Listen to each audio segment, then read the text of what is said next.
ब्रह्मा विष्णु महेश के माता पिता कौन है? शेरा वाली माता का पति कौन है? हमको जन्म देने व मारने में किस प्रभु का स्वार्थ है? हम सभी देवी देवताओं की इतनी भक्ति करते हैं, फिर भी दुखी क्यों हैं? ब्रह्मा विष्णु महेश आखिर किसकी भक्ति करते हैं?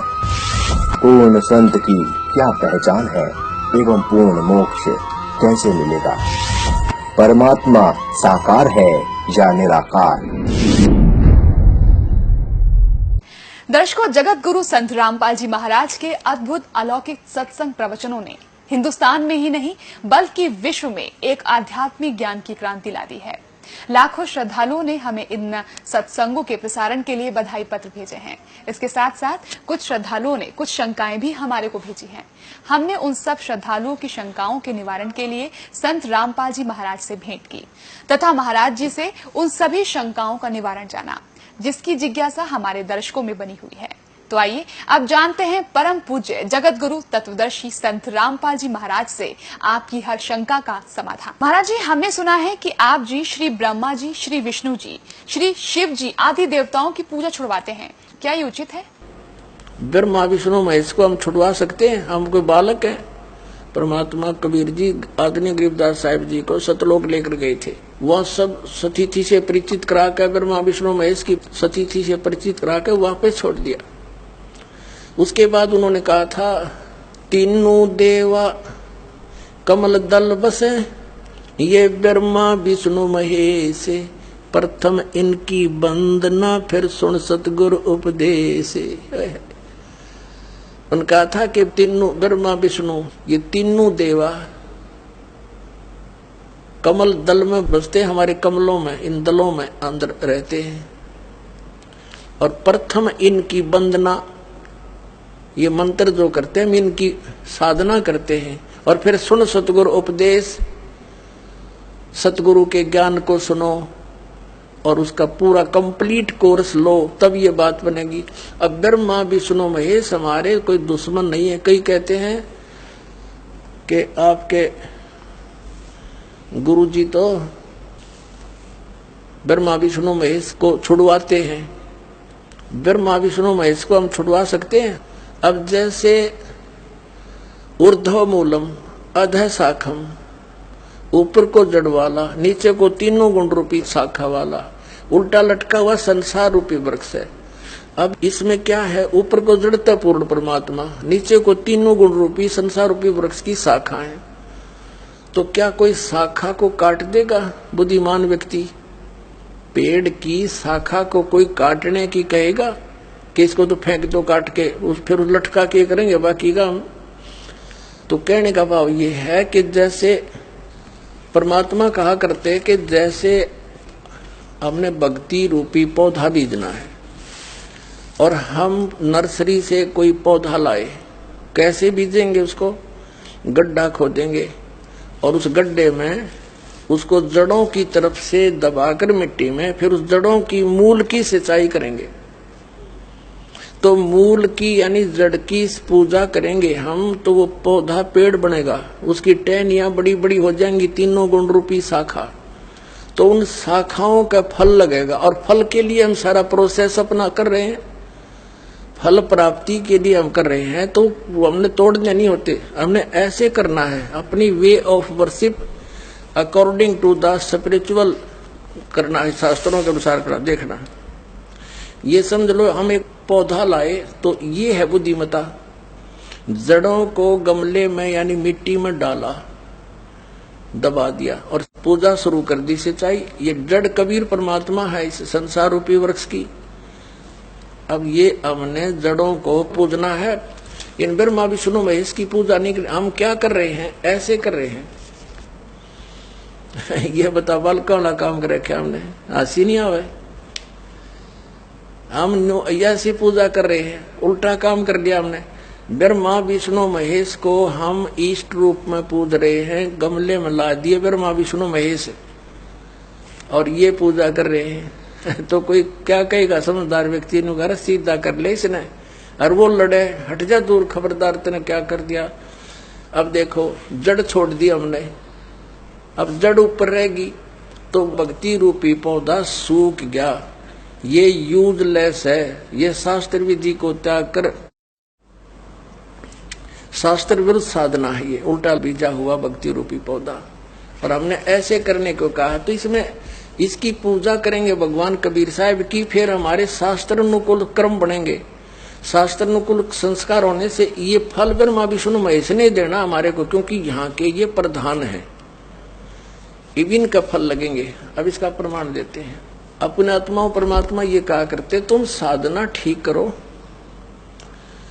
और फिर आपको लाभ होगा पूरा। अब तुम साधना कर रहे हो उनकी जो आपको कुछ दे ही नहीं सकते।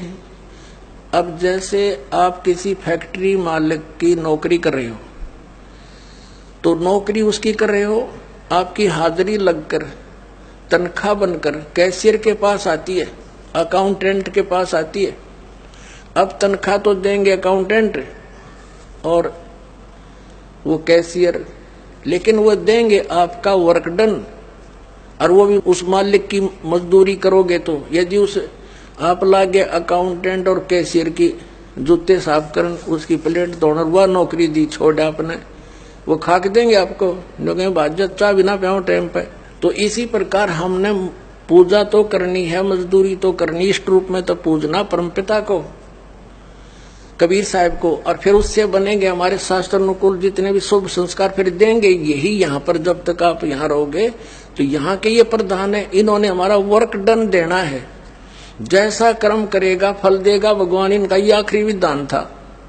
तो ये भगवान तो वर्क डन ही दे सकते, इसमें ऐड नहीं कर सकते। और फैक्ट्री मालिक बनवाने के रखे दे दे तोहफे में, यानी परमात्मा हमारे मालिक हैं, मालिक तो कुछ भी दे सकता है।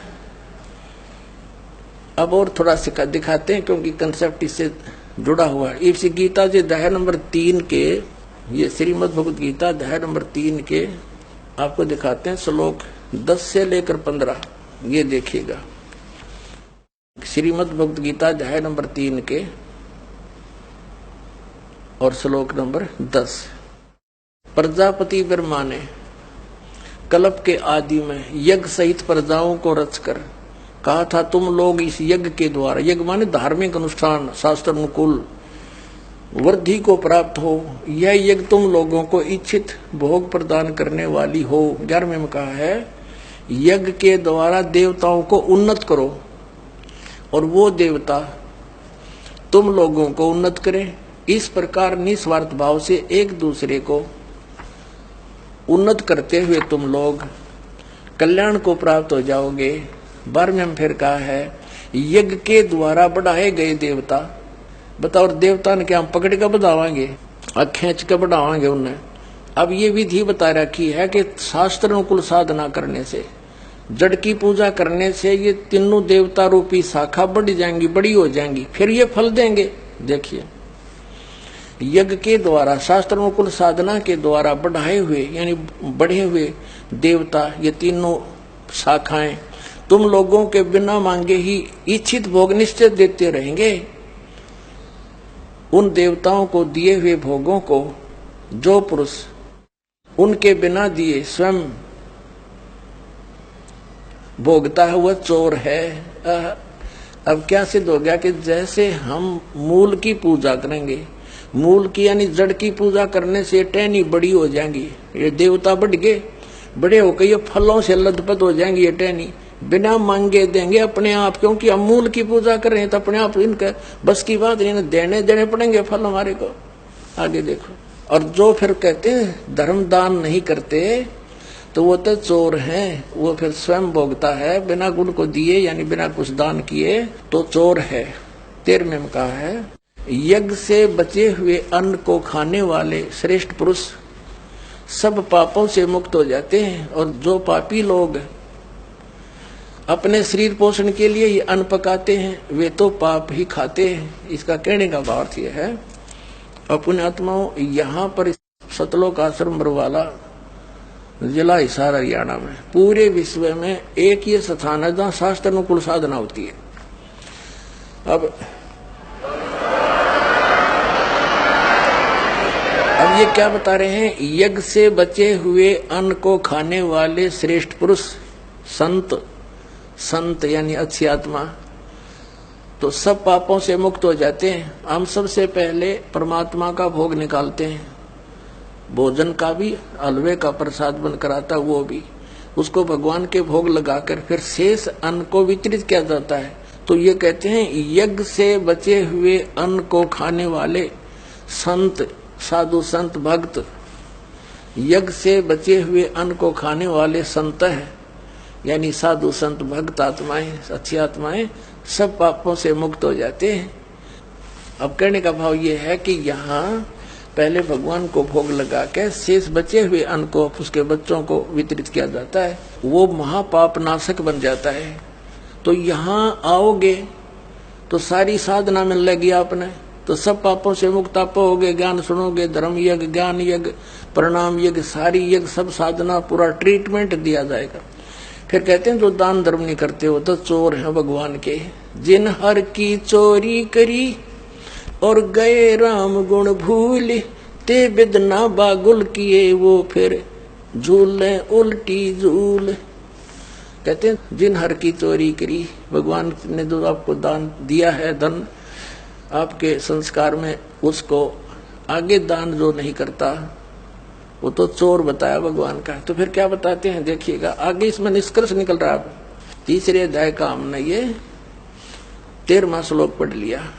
यज्ञ से बचे हुए अन्न को खाने वाले श्रेष्ठ संत, संत माने आप अच्छी आत्माएं, सब पापों से मुक्त हो जाते हैं। और जो पापी लोग अपना केवल कमाया और खाया वहीं तक सीमित हैं, वो तो पाप को खाते हैं। अब 14 और 15 में एक निर्णायक ज्ञान दे दिया। पहले इनका अनुवाद पढ़ाएंगे इंजीनियरों का, फिर समझ में आएगा। संपूर्ण प्राणी अन्न से उत्पन्न होते हैं।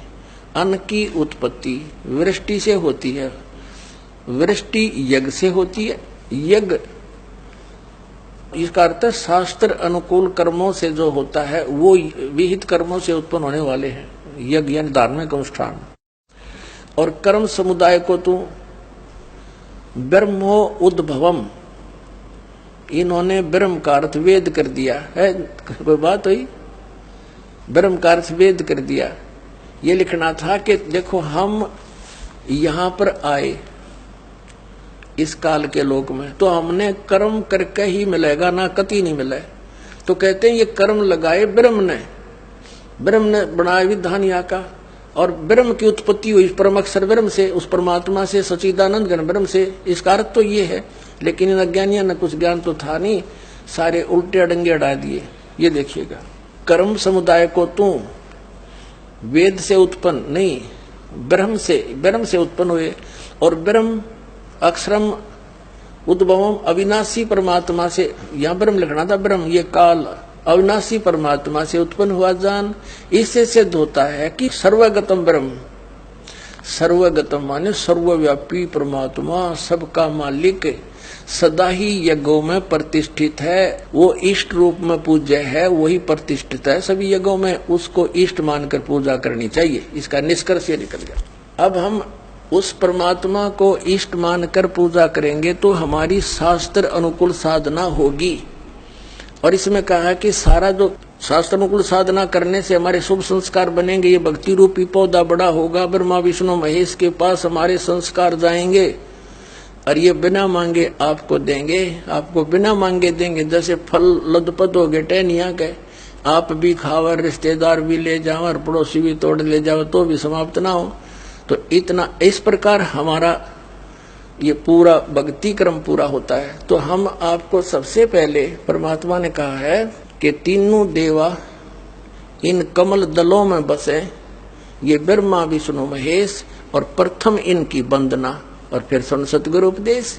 तो हम इनकी पूजा नहीं कर रहे, हम किसी का किराया दे रहे हैं, जैसे हम टैक्स भर रहे हैं बिजली का, हम बिल भर रहे हैं इसका टेलीफोन का, वो पूजा थोड़ी कर रहे हैं, वो तो हम उनको दे रहे हैं, तो हमें हमारी सुविधाएं जारी रखेंगे, नहीं देंगे तो कनेक्शन काट देंगे। तो हम शास्त्र अनुकूल साधना कंप्लीट कोर्स ना करके अपनी अपनी डफली पीट रहे हैं, जिस कारण से हम परमात्मा से मिलने वाली साधना से वंचित होकर के हम नास्तिक होते जा रहे थे। अब परमात्मा ने दया करी आपके ऊपर और इस दास के ऊपर। इस दास को बनाया वो तत्वदर्शी संत, और जो ज्ञान परमात्मा 600 वर्ष पहले छुपा के थे खजाना, इस दास को चाबी दे दी। अब दास ने खोल दिया उसके बच्चों के सामने, अब खाओ और खर्चो, चलो सतलोक में।